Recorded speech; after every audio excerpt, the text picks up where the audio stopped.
My name is Clara Ellison. I am 29 years old, and for most of my life, I believed silence was the safest answer. I thought being quiet meant I was a good daughter, that if I did not complain, if I carried the weight no one else wanted, maybe my parents would see me as worthy. That illusion shattered the night my parents used my credit card for my brother's $99,000 wedding, and then when I refused to pay my father, pressed a taser against my chest in our living room and pulled the trigger. The crackling sound filled the air like lightning splitting through bone. My muscles seized, my teeth clenched, and the world tilted as I collapsed onto the carpet. I remember staring up at the ceiling, the faint glow of the chandelier swinging above me, and hearing my mother's voice, sweet and sharp, saying, "Stop being dramatic. This is for family." That sentence burned deeper than the electricity. Even lying there, trembling skin stinging with aftershocks, I understood the truth I had been too afraid to say out loud. Silence is not love. Silence is control. I had always known my parents favored Derek the golden boy. They adopted the one they poured their forgiveness and money into. But until that night, I had never let myself see how far they would go to protect him, how far they would go to crush me when I refused to serve. $99,000 was not just money. It was a symbol proof that I was nothing more than a credit line, a resource, a faceless tool in their eyes. They did not ask me. They did not respect me. They simply took, then gaslighted me into believing I had agreed. And when I tried to set a boundary, when I dared to say no, my own father treated me like a criminal to be subdued. The irony was sharp. Families are supposed to shelter, protect, and nurture. Mine weaponized blood and loyalty, twisting them into shackles. I had worked since I was a teenager, saved every dime. Clawed my way through college, paid my bills, built a quiet, independent life. And yet one phone call, one forged transaction, one press of a trigger stripped me down to what they had always believed me to be expendable. They had not just drained my bank account, they had drained my dignity, and the worst part was they expected me to thank them for it. I can still hear the sound of the taser echoing in my ears, that horrible electric crack that felt like every betrayal I had swallowed all these years condensed into one violent moment. I lay on the floor, chest burning, gasping for air, and I realized I had been training them all my life to treat me like this. Every time I stayed silent, every time I nodded along, every time I paid their debts without protest, I was sharpening the very weapon they turned on me. My mother's cold voice sliced through my haze, telling me I should not make a scene, reminding me that Derek's happiness was all that mattered. My father's eyes, devoid of regret, looked down at me as if I were a stranger trespassing in their home. I wanted to scream, but the truth was heavier than any sound I could make. That night marked the death of the girl who believed silence would earn love. Something inside me cracked open, and though my body was weak, my mind was clearer than it had ever been. I understood finally that no apology would ever come, that no kindness would ever erase the ledger of debts and injuries they had carved into me. If I stayed quiet, if I let this pass, I would not just lose $99,000. I would lose myself entirely. The taser was not just a weapon, it was a declaration, a brutal reminder that to them, I was not a daughter. I was leverage. So as I lay there on that carpet trembling, tasting blood in my mouth from where I bit my tongue, I made a promise to myself. I would not let this be another silent wound. I would not let them rewrite this night as they had rewritten every memory of my childhood. They could call me ungrateful, selfish, dramatic. They could strip me of money, of reputation, even of family, but they would never again strip me of my voice. Silence is not love. Silence is control. And I was done being controlled. The morning after that night, after the crack of the taser still buzzed in my nerves and the bruised ache in my chest pulsed every time I breathed, I tried to remind myself that I still had a life beyond them. My apartment was small, but it was mine. 2 rooms stacked with quiet comforts, shelves of books, a chipped mug. I loved the faint smell of peppermint tea that clung to the walls. I craved silence, not because it was peace, but because it was predictable, something no one could twist into obligation. I brewed my tea and let the steam rise, trying to ground myself in the ordinary. I told myself I would go to work, lose myself in spreadsheets, and pretend my body did not still twitch when I reached for a glass of water. That was when my phone lit up on the counter, the name Helen glowing on the screen. My mother. I should have let it ring out. I should have shut the phone off and walked away. But something in me, that same reflex that had always answered when she called, made me swipe. Her voice spilled through the speaker, honey draped over venom. "My sweet girl, are you awake?" I gripped the edge of the counter. "Yes," I said cautiously. "What is it?" She chuckled softly. A rehearsed laugh, and then sighed like she was carrying some unbearable burden. "Your father and I have been dealing with some banking nonsense. These institutions always overcomplicate everything, and we just need a little help just for a few days." My stomach tightened. Help meant money. Help meant debt disguised as duty. What kind of help, I asked, trying to keep my voice level. "Nothing dramatic," she answered quickly, too quickly. "Just a small deposit. A hiccup, really, and you've always been so responsible, Clara. Family takes care of family, right?" That line, that cursed line. Family takes care of family. It was never a question, always a demand. My hand clenched around the mug knuckles white. I remembered every other time she had said it, before rent checks, before rehab bills, before hospital fees that were never repaid. I should have said no. But her voice kept pouring thick and sweet, telling me I was the reliable one, the daughter who never failed them. I asked how long, and she promised just a few days, sweetheart. I knew it was a lie. I knew promises in this family dissolved faster than sugar in boiling water. Still, I heard myself whispering fine, and in that single syllable, I felt my boundaries collapse. She thanked me with an exaggerated tenderness, said, "We love you so much," then hung up before I could rescind. I stood in my kitchen staring at the phone at the empty screen, feeling like I had just signed away more than money. Outside the window, the street was calm. A dog barked 2 blocks away, a jogger passed with earbuds in the world. Unbothered, as if my surrender had not just been sealed. I carried the mug to the table and sat down, the taste of peppermint suddenly bitter on my tongue. This was how it always started. The ordinary morning, the quiet, then the invasion disguised as love. They asked with syrup voices, I gave with tired hands, and soon I forgot where I ended and where their needs began. I thought about Derek, about how every crisis of his became my emergency, how my parents never saw me unless I was rescuing them from something. The weight pressed against my chest, heavier than the taser had.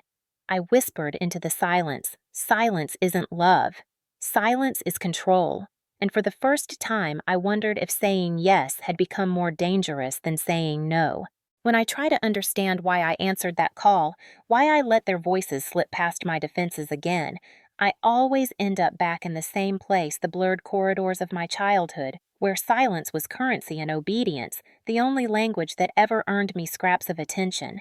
I remember being 10 years old, tripping on the cracked sidewalk outside our house, the bone in my arm snapping with a sound that made me scream, neighbors gathering, someone calling an ambulance. I sat in the emergency room under flickering fluorescent lights, arm-swelling tears streaking my face, waiting for hours because my parents had taken Derek to his therapy session. I tried to be brave to tell the nurse it was fine, they would come, but the truth was they did not even answer the hospital's calls until Derek was finished. When they finally arrived, my father, Robert, ruffled Derek's hair, told him he was proud, then glanced at me and muttered, "Accidents happen. Clara, don't make a fuss." The cast stayed on for 6 weeks, itchy and tight, and no one signed it except a girl from school who felt sorry for me. At 16, I learned again what it meant to be invisible. I had planned my birthday for weeks, saving allowance to buy a small cake from the grocery store. When my parents came home carrying a larger cake, my heart jumped. Maybe they remembered, maybe they cared. But the box opened, and the words, written in bright blue frosting, read, "Happy Birthday, Derek." My mother, Helen, gasped, said the bakery must have mixed up the order, but instead of fixing it, she handed Derek the first slice while everyone laughed. I sat there with my plastic fork smiling tightly, telling myself mistakes happen, though. Deep inside, I knew it was no mistake at all. I was a shadow present only when convenient. At 20, when Robert's hearing began to fade, I was working 2 part-time jobs while finishing my accounting degree. He complained about the ringing in his ears, how he could not follow conversations, and I spent weeks saving until I could afford new hearing aids. I placed them in his hands, wrapped carefully in a box I could barely afford, expecting maybe a thank you, maybe a flicker of gratitude. Instead, he grunted, shoved them in his ears, and told Derek to turn the television down. Later that night, my mother reminded me not to mention the cost because it might embarrass him. Embarrass him. As if acknowledging sacrifice was shameful, as if my effort was a burden. These moments stitched together a truth I carried into adulthood, that Derek deserved comfort, indulgence, and celebration because he was damaged and fragile while I was expected to survive on scraps of attention because I was strong, silent, reliable. Every time I asked why, Helen's answer was always the same. He has been through more honey you wouldn't understand. But I did understand. I understood that love in our house was conditional distributed based on who could command the most pity, not who offered the most care. Derek was the center, the chosen one, every mistake forgiven, every tantrum explained away. I was the backdrop, steady, useful, and forgettable. Those years taught me that no matter what I gave, no matter how quietly I endured, I would never be enough to earn the word cherished. And yet, even knowing this, even feeling the sting of their disregard, I kept giving, kept waiting for the day they would look at me and see a daughter instead of a safety net. That day never came. Instead, those patterns hardened into chains, and by the time I was an adult, I mistook exploitation for normalcy. So when my mother called when she said family takes care of family, I did not hear theft. I heard the echo of my 10-year-old self clutching a broken arm, waiting for parents who never showed. I heard my 16-year-old self cutting into a cake meant for someone else. I heard my 20-year-old self spending every dime on hearing aids that never earned a word of thanks. I heard silence and I obeyed. It was a Wednesday afternoon when the call came, the kind of day that felt ordinary at first. Sunlight slanting through the blinds, the hum of my laptop fan filling the silence as I worked. I had my head buried in spreadsheets when the phone rang, the number unfamiliar, the tone professional. "This is Rachel from First United Bank," she said. "We just need to confirm a $99,000 charge processed last week." My breath caught, my fingers froze above the keyboard. 99,000, I repeated, as if maybe I misheard. "Yes," she replied briskly, "a deposit for an event venue, Ocala Estate." My stomach dropped so hard I nearly gagged. Ocala Estate was a wedding venue. My wedding venue?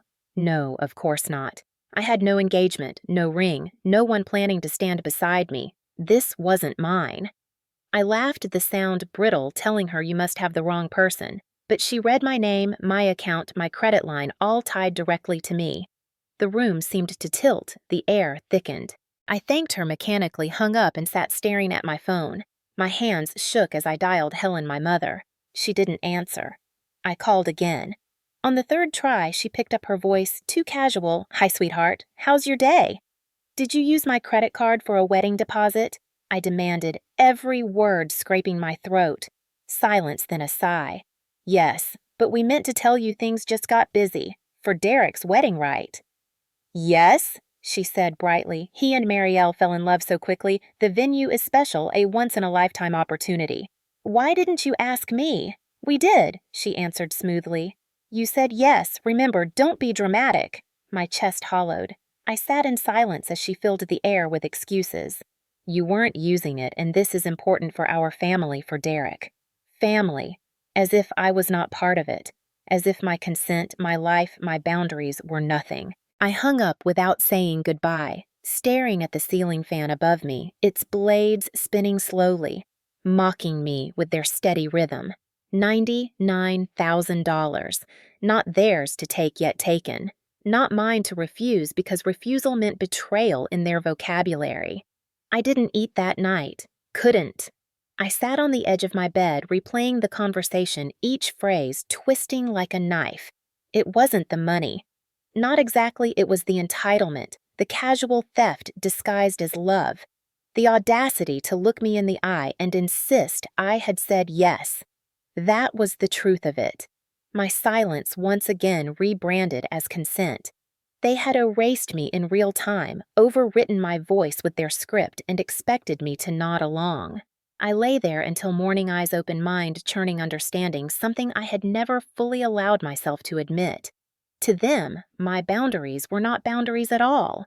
They were suggestions, optional, ignorable. I had trained them to believe that with every quiet surrender, every swallowed protest. And now the price was $99,000 siphoned through the card in my wallet, still resting in my purse, still physically mine, but spiritually stolen.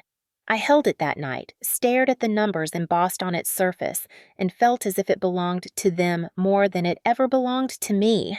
I whispered into the stillness, "Silence isn't love, silence is control," and the words trembled in the air like a vow I wasn't ready to break but could no longer deny. By the time I decided to confront them in person, days had already blurred together in a haze of anger and sleepless nights. I drove to the old house, the place that should have felt like home, but instead weighed on me like a stone tied to my chest. The driveway was crowded with cars, laughter spilling through the open windows. Inside, the smell of roasted meat clung to the air spices, mingling with the sugary scent of wine. My mother, Helen, stood at the kitchen island arranging flowers, her face lighting up as if nothing had happened. "Clara, you're early," she said cheerfully, like we hadn't spoken about $99,000. My father, Robert, looked up briefly from the guest list spread across the table and muttered morning, then went back to his pen. Derek and Marielle were seated with binders of swatches and menus, planning every glittering detail. I stood there in the doorway, my pulse hammering the words heavy in my throat. "We need to talk," I said. Helen waved a hand, smiling too brightly. "Let's get coffee first. You always think better after caffeine." I clenched my fists. "I'm not here for coffee. That money wasn't yours to spend." Her smile vanished like a mask sliding off. "Clara, we raised you better than to be so selfish. You knew this was important." Selfish, the word cracked against me like a slap. "Yes," Robert added. "Derek has no one else. You have your job, your place. He is starting a new life, building a family. You should be happy for him." I gritted my teeth. "I am happy for him, but not at my expense." "Don't make a scene." Robert sighed. "You're blowing this out of proportion." "No," I whispered, finally seeing it for what it is. Before they could answer, the front door opened and Derek walked in with Marielle, her arms full of binders, her eyes bright with excitement. "Hi, everyone," she chirped, oblivious to the tension. Helen crossed the room and hugged her like she was a long-lost daughter. "Look at you two so perfect together."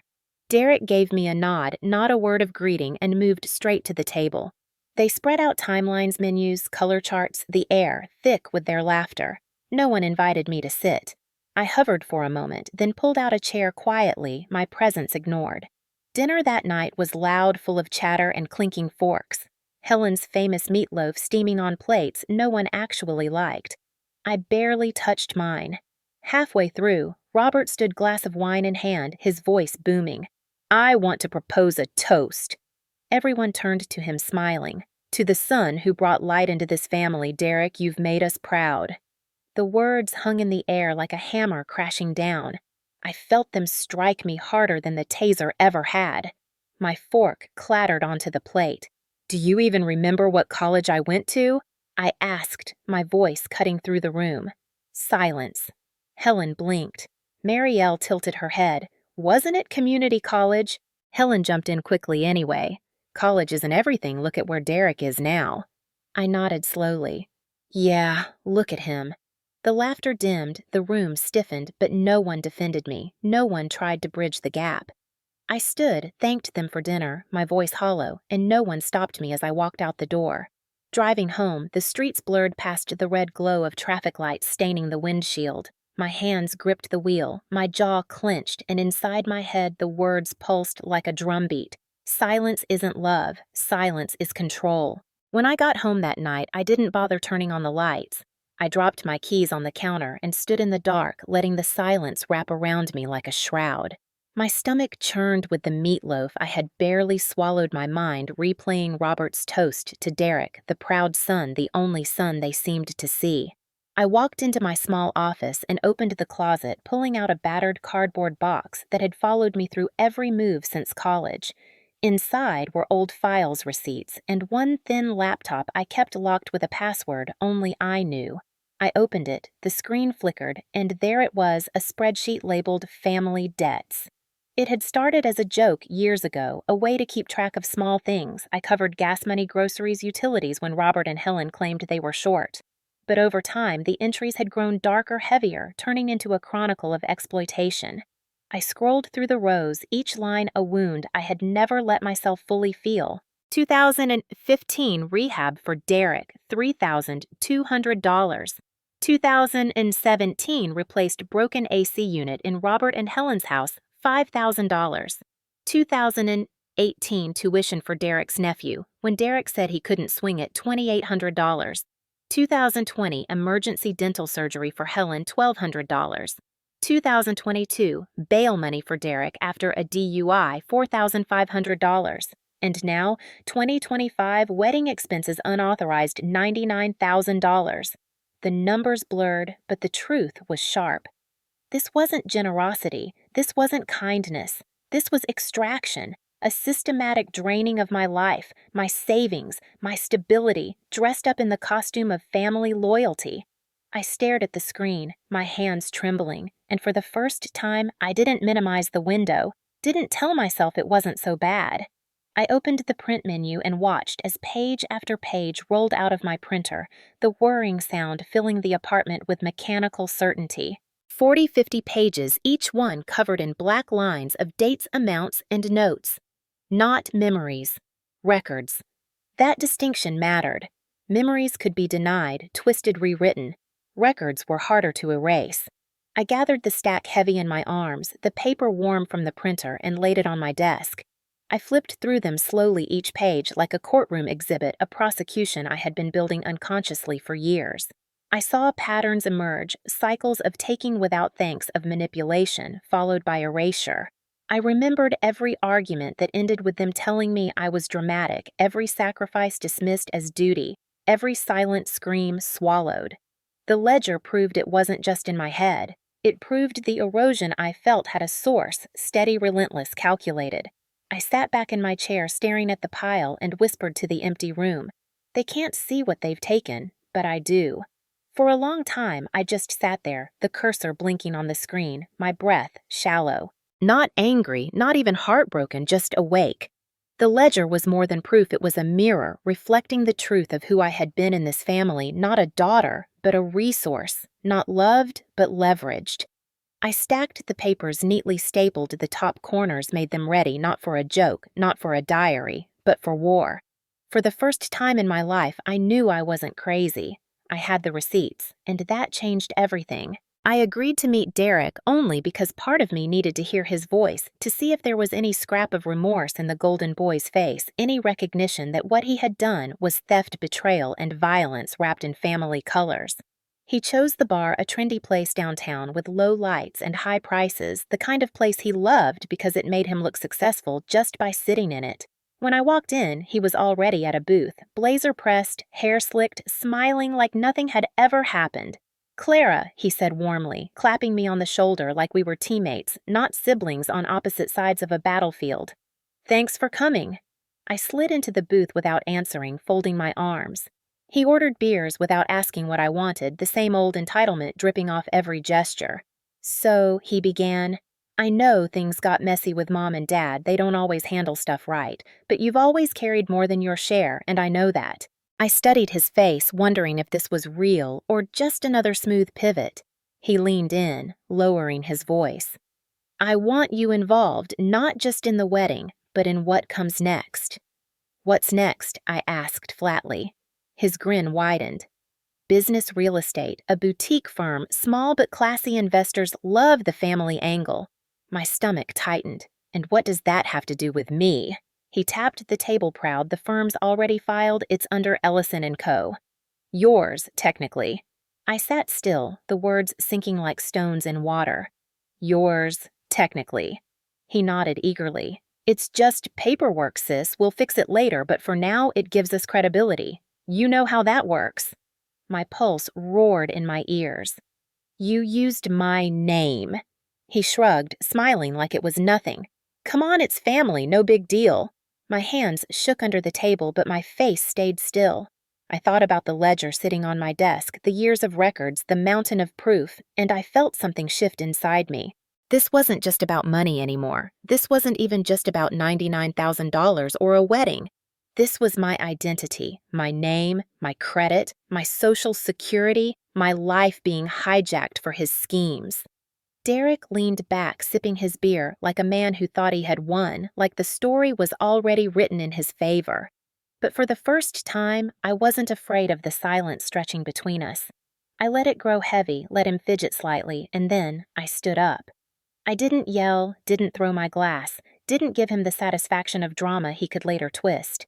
I just looked down at him, let my eyes burn into his, and turned to leave. Behind me, I heard him call Clara. Wait, but I didn't pause. My heels clicked against the polished floor, each step a vow. He had stolen my name, but he would not steal my voice. The night air hit me cold as I walked out, and with it came clarity sharper than any taser crack. They thought silence made me weak. They had no idea it was about to make me unstoppable. The morning after walking out of that bar, I sat at my kitchen table, the same table where I had stacked the ledger, the same table where I had once sipped peppermint tea and convinced myself compliance was survival. And I opened a new folder. This one not for memories or records, but for war.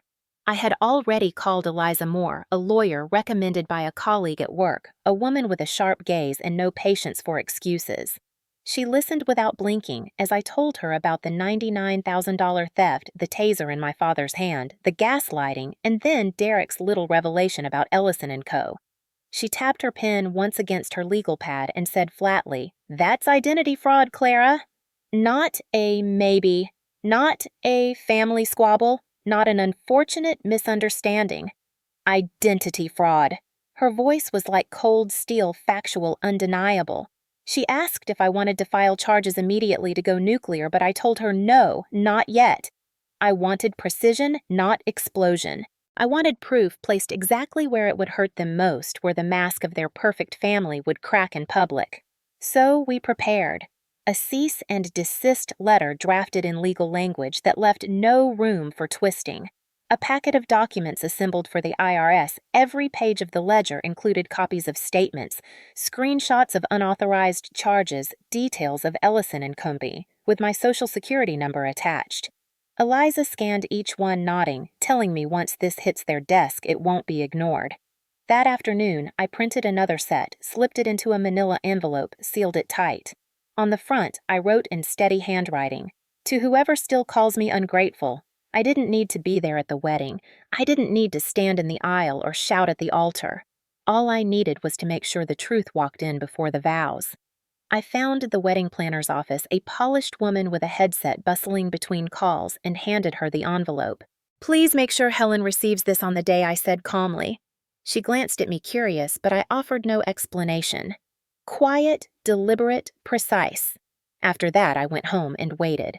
For years, I had been reactive, jumping when they demanded, answering when they called. Now, for the first time, I was the one setting the stage, orchestrating the reveal. It wasn't rage that filled me, not anymore. It was stillness, a cold clarity that felt almost holy. Silence isn't love. Silence is control, and this time, silence would be my weapon.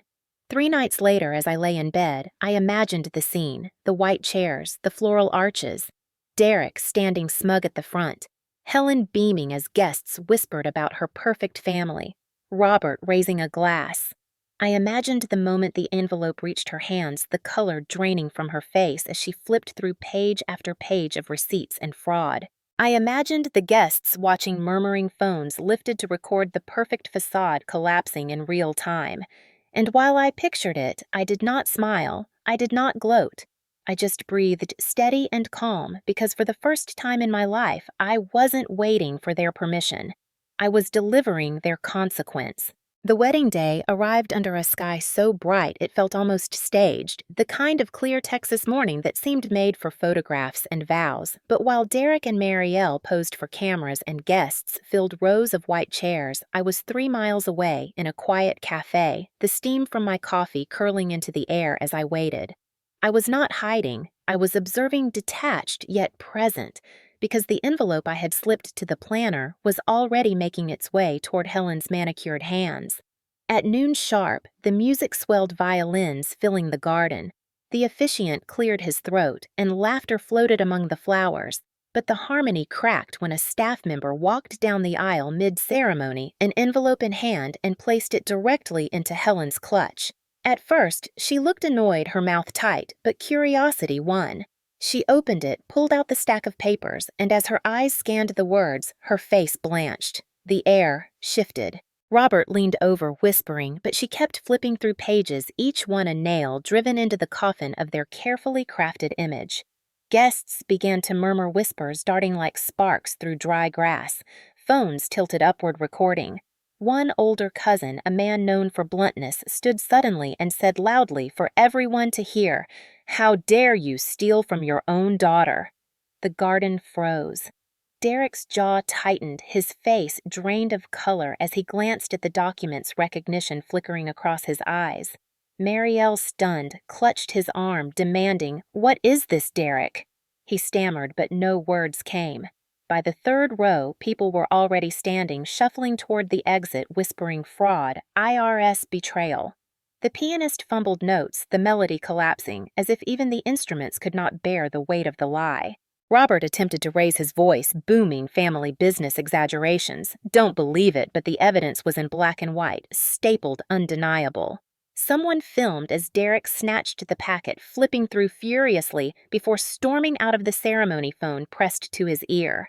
Within minutes, the reception began to unravel, tables half empty, guests leaving coats behind in their rush to distance themselves.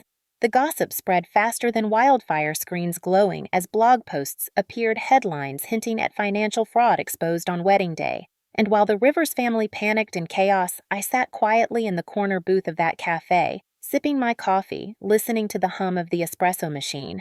I did not need to see their faces collapse in real time. I could feel it in the silence that followed each whisper on the live stream someone had sent to a local watchdog blog. I unfolded a napkin, folded it slowly into the shape of a leaf, just as Helen used to fold my childish drawings when she wanted me quiet. Today, I folded one not for them, but for myself, a reminder that silence could create beauty, not just chains. I left it on the table, a small origami leaf beside my cup, and exhaled. Silence isn't love. Silence is control, I whispered again, and this time the words felt less like a warning and more like freedom. In the days that followed the wedding, the silence from my parents was louder than any scream of void, where once there had been constant demands and manipulations, and in that silence, the consequences began to surface. Derek's company, Ellison & Co., was flagged for investigation within 48 hours, the IRS confirming receipt of the packet Eliza had mailed. In the blogs that ran with the wedding day footage published, follow-ups naming Derek, directly questioning his finances, his credibility, his future. The investors he bragged about vanished overnight, leaving him with nothing but debts and an engagement crumbling under the weight of betrayal. Marielle's family distanced themselves, whispers of annulment spreading before the ink on the marriage license could dry. Robert and Helen faced their own reckoning as neighbors who once admired their curated facade now crossed the street to avoid them. Friends they had entertained at Sunday dinners withdrew invitations, and whispers of shame filled the Houston community, where reputation had been their armor. I did not need to confront them again. The world was already doing it for me. One evening, I drove to the old house parked down the street and walked up the familiar sidewalk. Through the window, I saw Helen at the stove, shoulders slumped, Robert staring blankly at the television, Derek pacing with his phone pressed to his ear, his voice sharp and desperate. For years, I had longed to be seen in that house, to be acknowledged, to belong. Now I realized I had never truly lived there at all. I took the key from my pocket, the one I had carried since I was 13, and set it on the welcome mat, aligning it neatly with the door. "This house never had a room for me," I whispered and turned away. The act was quiet but final, a severing more powerful than any shouted goodbye. A week later, I stood in the county courthouse, the fluorescent lights buzzing as I signed paperwork to legally change my name. Not to hide, not to erase, but to reclaim. With each stroke of the pen, I felt the chains loosen my identity, no longer a tool for Derek's schemes, no longer a shield for Robert and Helen's entitlement. I walked out into the sunlight holding the notarized affidavit breathing in the air as if for the first time. That night, I cut up my old credit card, the same one they had drained, and slid a new one with my new name into my wallet. It was more than plastic. It was a declaration of ownership over my own life. Therapy became my next step. I sat across from a woman who listened without interruption as I recounted the ledger, the taser, the wedding, the years of erasure. She asked me what the hardest part was now, and for once, I didn't dodge. Knowing I did everything right and it still wasn't enough for them, I said quietly. She nodded. No judgment, no disbelief, just presence. And it felt like more recognition than I had ever received in my family's house. But then I added, I'm finally enough for me. The words hung between us, heavy but steady, and for the first time I believed them. Weeks passed and the noise around Derek's downfall grew louder. The watchdog blogs called it the most poetic takedown of the year. Rumors swirled that his accounts were frozen, that Marielle had left him, that Robert and Helen were considering selling the house. None of it brought me joy. Not exactly, but it brought closure. I did not need their destruction to feel whole, but seeing consequences finally land where they belonged gave weight to the years of silence I had endured. One Saturday, I walked through a park near my apartment, the Texas heat softened by a rare breeze. Children laughed, couples strolled, the world continued as if my family's implosion was just another headline. I sat on a bench, pulled out a small black notebook, and opened to the page where weeks earlier I had written in bold letters, "Good girls don't bleed for liars." Beneath it I added, "Silence isn't love, silence is control." I closed the notebook and looked up just as a little girl ran past me laughing, spinning, holding a folded paper leaf in her hand.